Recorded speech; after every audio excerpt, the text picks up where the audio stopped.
Here are 5 powerful steps to help you stay true to yourself this year. No more time wasting, let's dive in. 1. You are the director of your own movie. You can compare life to a series or movie in the way how people live their life. In every movie, just as in life, there are different roles. The first role is the actor, and the actor takes an active role in the movie of life. As an example, the actor in Game of Thrones, Kit Harington, plays the role of Jon Snow, which is the leader of the Night Watch. What you see with Jon Snow is that he lives in the present moment where he's focusing on action and results. So the point with people who are actors is that they has 100% influence on the outcome with the action they taking. And these are the people in life who takes action and doing the things they say they're going to do. The second role is the critic. And the critic criticizes and have negative impact and comments on other people. And these are the people on IMDb who are like always commenting about how shit or how poorly produced the movie is, you know? And you also have those people in real life. These are the people who are always giving you negative feedback when you're doing something. And these people are always in a way passive, not taking responsibility for themselves and only complaining about others. The third one is the audience member.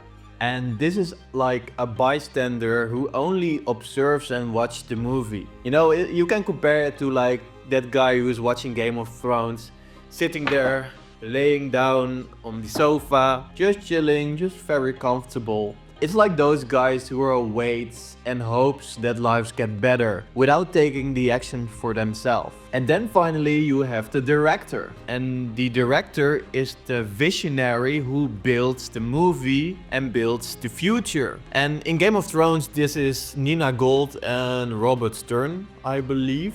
They had like an idea in their mind how the series of Game of Thrones should look like. They are not thinking about what cannot be done, but what can be done. But now, think about your own life. Are you a critic, constantly commenting and criticizing others without taking the responsibility yourself? Or are you an audience member? Just wait, sit and hope that life gets better. And it's important to note that this movie of your life, your real life, you have 100% influence which role you are choosing. So the real strength comes when you choose to be a director who is like the visionary and responsible for everything he wants to do and also for responsibility for others, or you are that actor who are participating, being in the now and taking actions for the things he wants to do. The second one is to pursue love, not approval. Let's say there are 2 brothers who were both businessmen and became millionaires. Alex, the older brother, was driven by a passion for helping others and making a positive impact. His goal was to add value through his work, not to seek recognition. His company thrived and his influence grew, not because he sought fame, but because he was deeply connected with his mission and vision. And then we had Ben, the younger brother. And he was driven by the desire for wealth, status and validation. He aimed to build a business empire to gain fame and admiration, focusing more on attention and recognition than creating real value. Despite flashy parties, expensive cars, and social media followers, he felt empty inside. And his company culture was centered around impressing others rather than solving problems. And why is it important to see those 2 emotions of validation and love? Well, according to David R. Hawkins in his book Letting Go, both validation and love are emotions, but they come from different levels of consciousness. First, validation operates at a lower energy level, because behind validation there is fear. You are afraid of rejection of what others think of you, desire, the constant craving for approval and confirmation from others, or pride. You can feel good about yourself, but only as long as others approve of you. The problem is that you remain dependent on external factors. It's almost that you want to change the rain into the sun, but you cannot influence the weather outside. Then we have love. And love, not only love for others, but also love for yourself, operates at higher energy levels. Because behind love, there is acceptance. You fully accept yourself, including your flaws. Then you have love itself. You give and receive love unconditionally, without the expectation of approval. And then you have joy. Joy is that you live in harmony with yourself and others. The benefit of this is that you feel real inner peace and that you accept yourself just the way you are. So focusing on love gives you more authenticity in your life, because you're more true to what you want instead of what others want with external validation.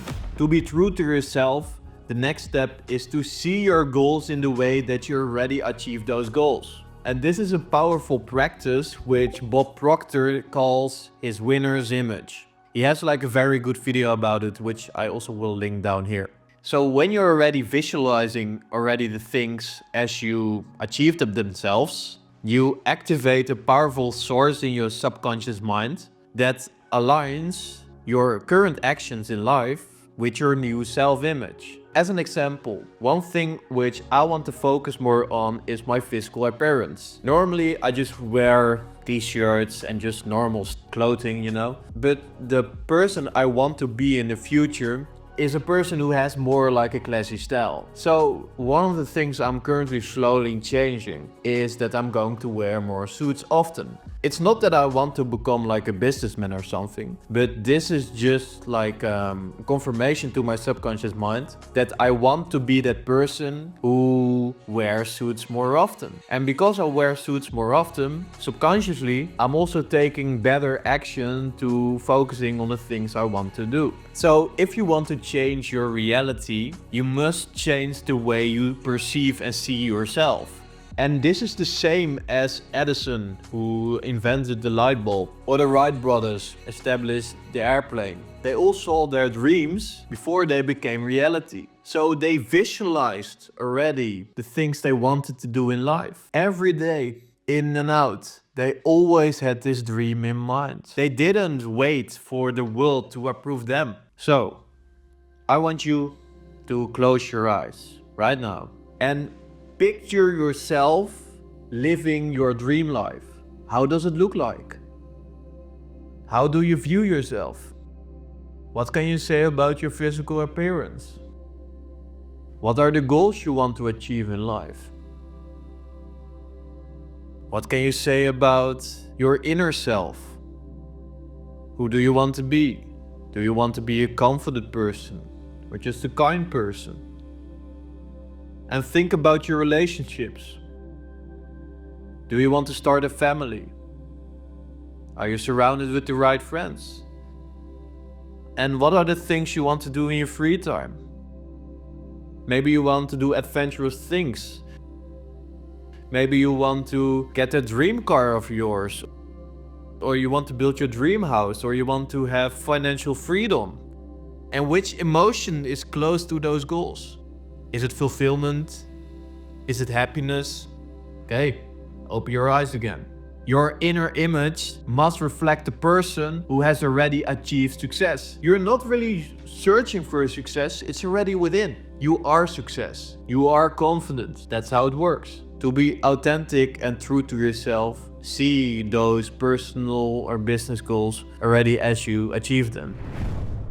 The fourth step is don't always listen to the devil. After visualizing your dream life and see as it already achieved, the next step is to resist the negative thoughts and influences that will try to pull you off your path. And you can compare those negative thoughts or those negative influences as like a snake in the field hissing. And this snake is saying to you like, you're a loser, you will fail. You can't cross this path. And imagine yourself that you are the farmer standing there and this snake is saying that to you.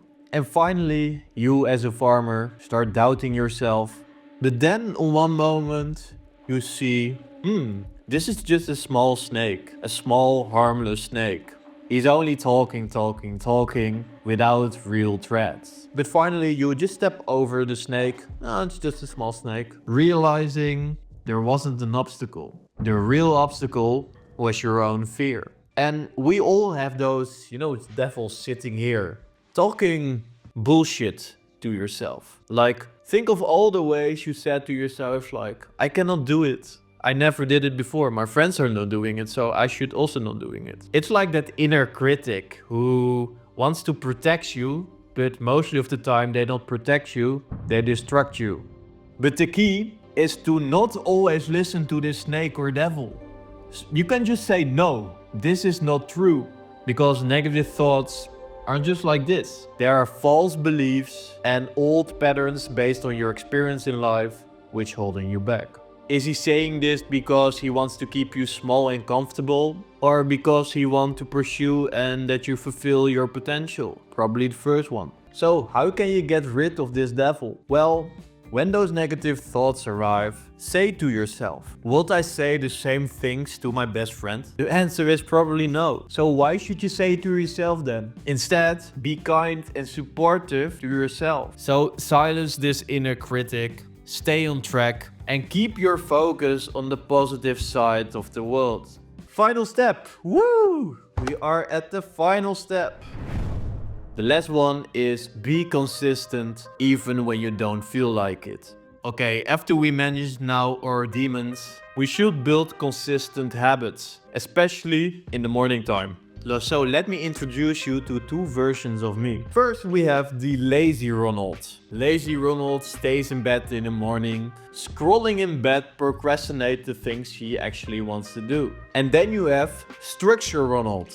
So structural Ronald wakes up early, sticks to his plan with the things he wants to do, shows up even when it's tough with setbacks and stuff like that. So what is the difference between the choices versus lazy Ronald and structural Ronald? Well, consistency. And consistency is everything about showing up every day. Repetition. In my perception, one framework about habits is something you can try for yourself, which can be very effective. In the book The 5 AM Club by Robin Sharma, he is talking about the 20-20-20 rule. And the 20-20-20 rule is that you're focusing the morning in 3 different habits. The first 20 minutes is that you're going to do something like moving or exercises. Why is this important? To energize your body and mind to start your day fresh. So what I'm doing every morning now is when I'm waking up now around 5:45, the first thing I'm going to do, put on my shoes, only my house keys with me, and I'm going to walk. Just 15-20 minutes around the park here. Then I'm coming back. Then we have the next 20 rule, which is reflect. And within those next 20 minutes, I'm focusing on meditation with a short visualization, as I explained how it looks like with your dream life and your winner's image. I'm planning my day with the things I'm going to do, and I'm going to write 5 things which I'm grateful for every day. And then finally, you have the last 20 minutes, and the last 20 minutes is focusing on learning and knowledge. So you can do 2 things, or you're going to read a book for 20 minutes. And recently I also started with audiobooks. And the benefit of those audiobooks is that you can listen to a book for at least 20 minutes and then you have read like a whole summary of a book. But have like a structural sleep schedule. Get out of bed 5:45, 6, whatever you want. 7 is also fine. But always start with 20 minutes walk, move, 20 minutes reflect, and 20 minutes knowledge. And you're going to see finally when you're focusing on this habit and building this habit with focusing on consistency every day, you're going also be more productive and building new habits for the rest of your day. Because the morning is the fundament of the rest of your day. Stop being lazy, focusing on the morning and do the things you actually want to do and have to do.